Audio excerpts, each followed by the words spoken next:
So the question is, what is an 8th generation rabbi doing at BIF? Business Innovation Factory. And so maybe I'll start this way. How many times in the last, we've only been here, 32 hours or something. How many times in the last 32 hours did you say, oh my God?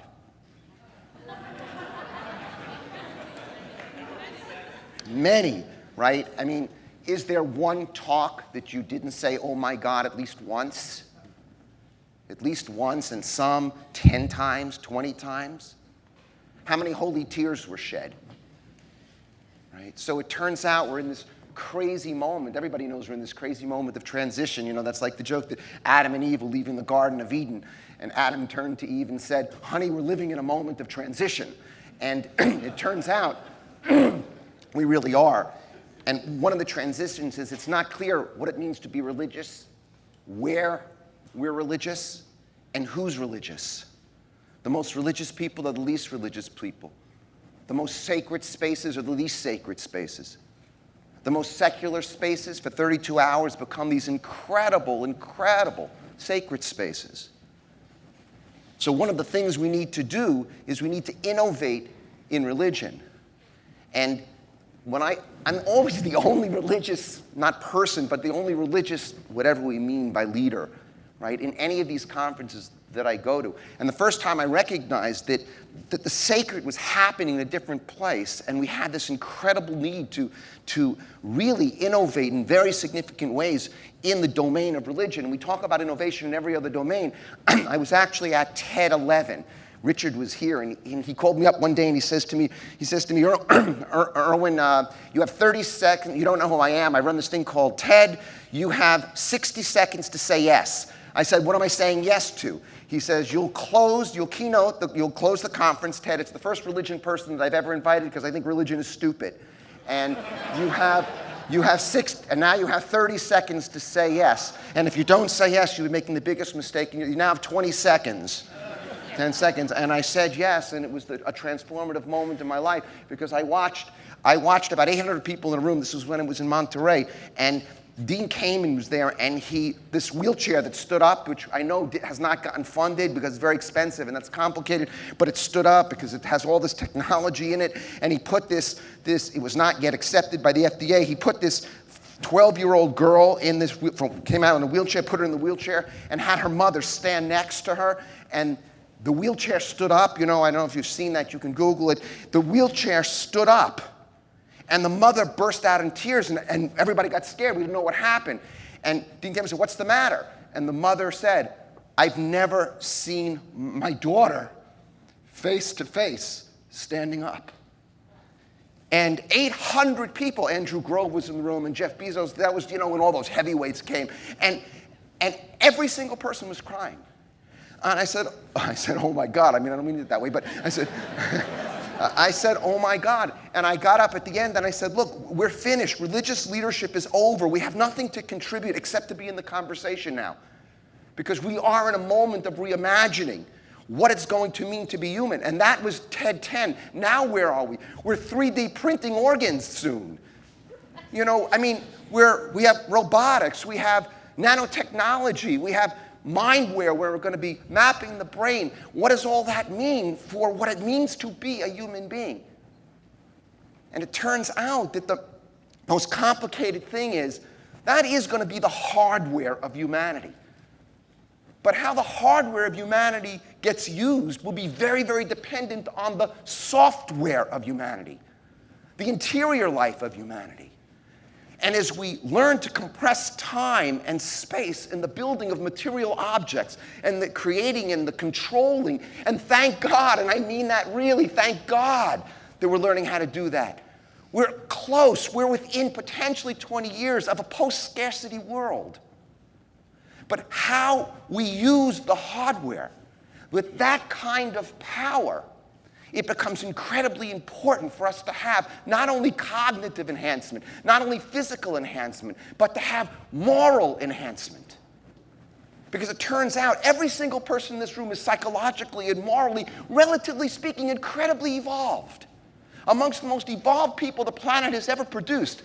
And it's out of that level of evolution that we are creating this kind of of material control of the world, or these sorts of innovations that we hear about.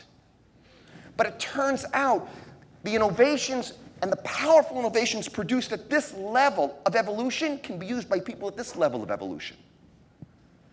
And that means that the technological cultural, or the technological moral, or the technological consciousness gap is increasing massively.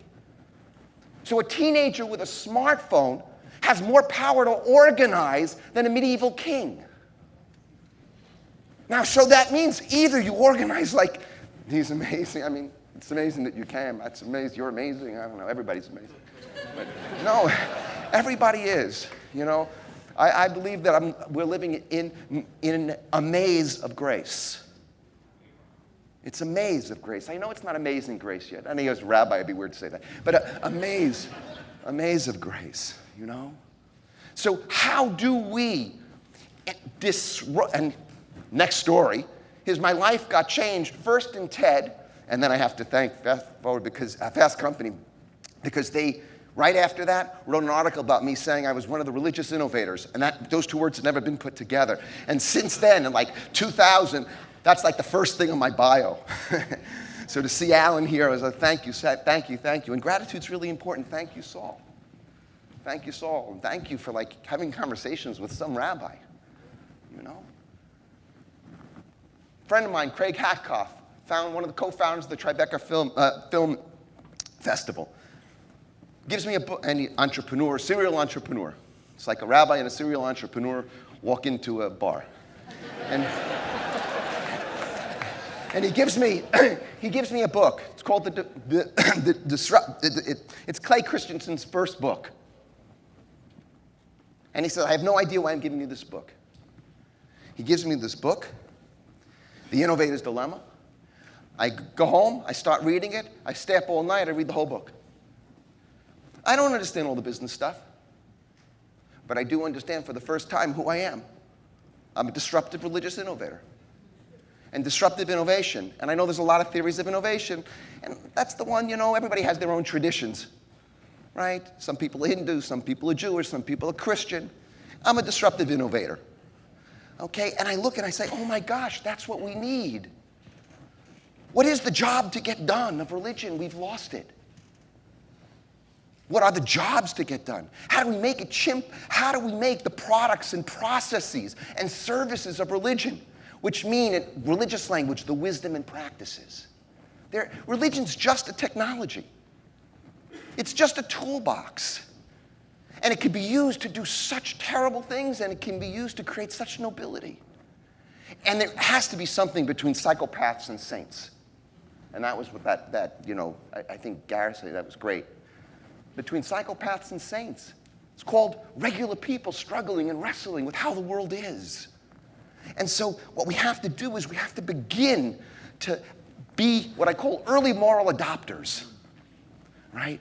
Disruptive moral innovators, disruptive religious innovators. And everyone in this room is already doing it in so many fields. But we've seeded one of the most powerful technologies to people for a variety of reasons are holding on for dear life. It's no different than a corporation, any business where people are holding on for dear life, even with the best of motivation. How do we disaggregate wisdom and practices from the proprietary ownership of the tribes and creeds and dogmas? How do we disaggregate? How do we unbundle wisdom and practices that are designed to help us become compassionate, that help us forgive, that help us become more generous, that help us become more compassionate, that help us have awe and wonder and humility? How do we disaggregate, unbundle those practices and those wisdom from the people who own them?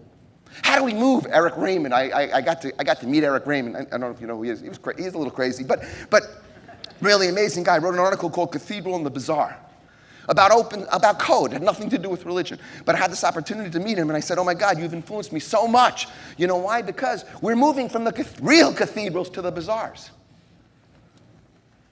And just like religion, all innovation, so little innovation, real technological innovation happens, right? In the cathedrals, it happens in the garages, it's going to happen in the bazaar.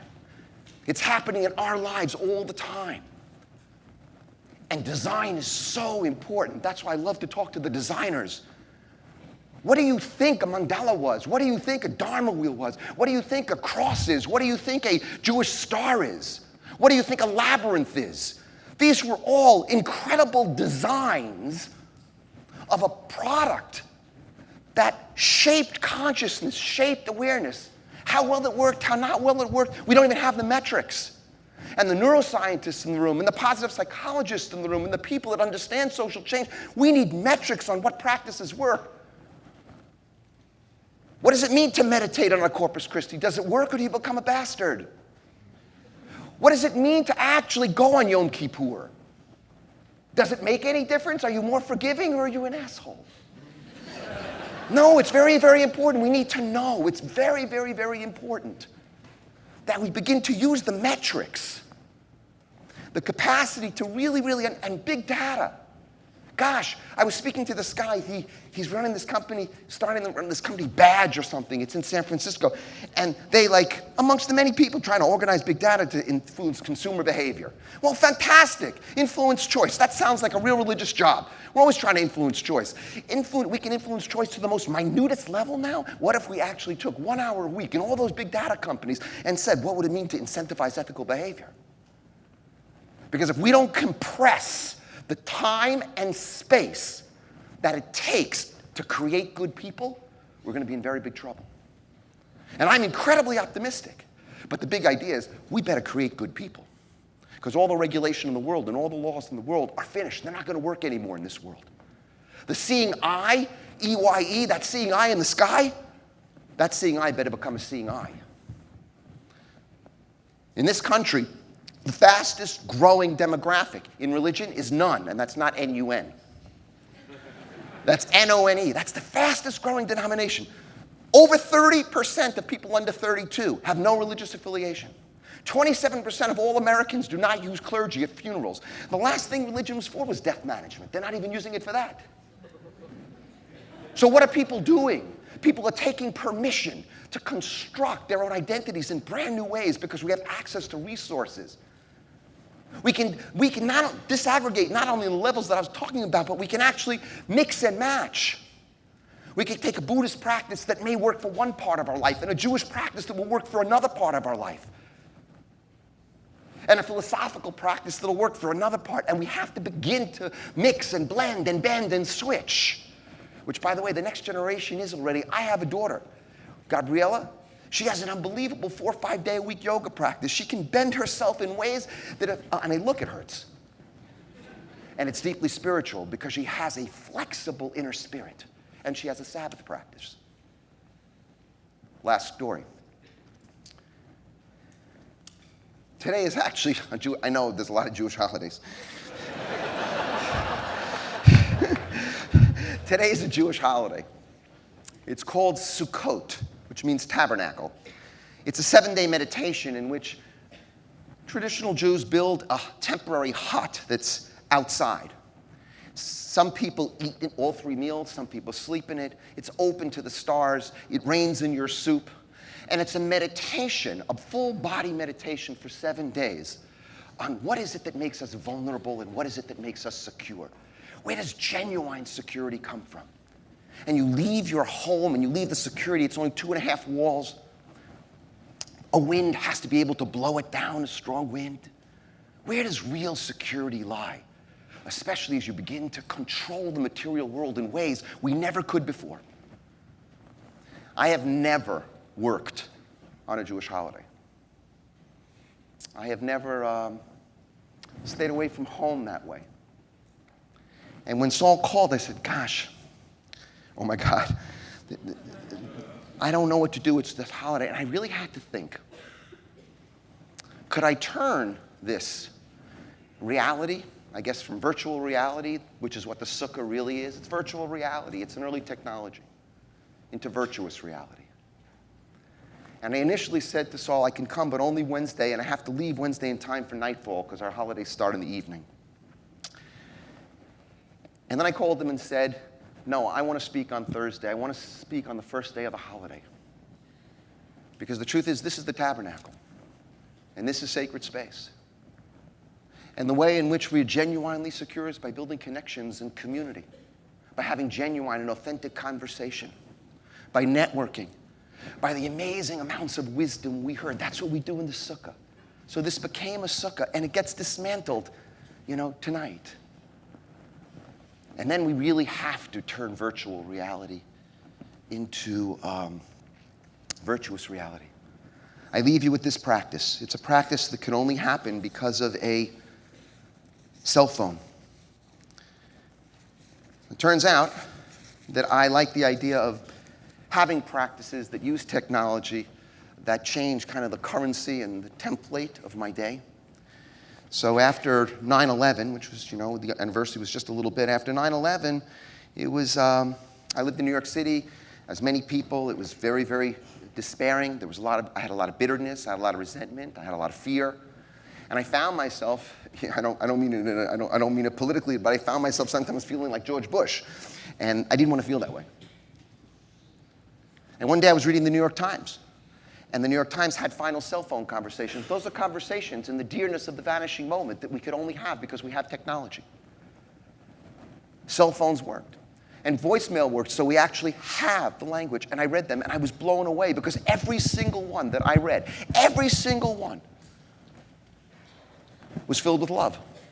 Not one said, we got to kill those people. Not one was with revenge. Not one was in anger. It's not possible. How is that possible? Well, in the dearness of the vanishing moment, it's amazing who we can become. So I set them to a melody, an ancient melody, a technology, a melody that's supposed to evoke a sense of both hope, sadness, and hope. It changed my life to be able to chant these on a television show, because there is scripture and wisdom and liturgy all around us. There are faith healers and spiritual teachers all around us, but they're masked in different labels. They're masked in different boxes. So in honor of those, we're just so close to 9/11. So here's a melody, here's a 30-something. Hey Jules, it's Brian. I'm on the plane and it's hijacked, and it doesn't look good. I just wanted to let you know that I love you, and I hope to see you again. If I don't, please have fun in life and live life the best you can. Know that I love you, and no matter what, I'll see you again. Another one. Honey, something terrible is happening. I don't think I'm going to make it. I love you. Take care of the children. And the last one. Daphne from Brooklyn, a 28-year-old woman.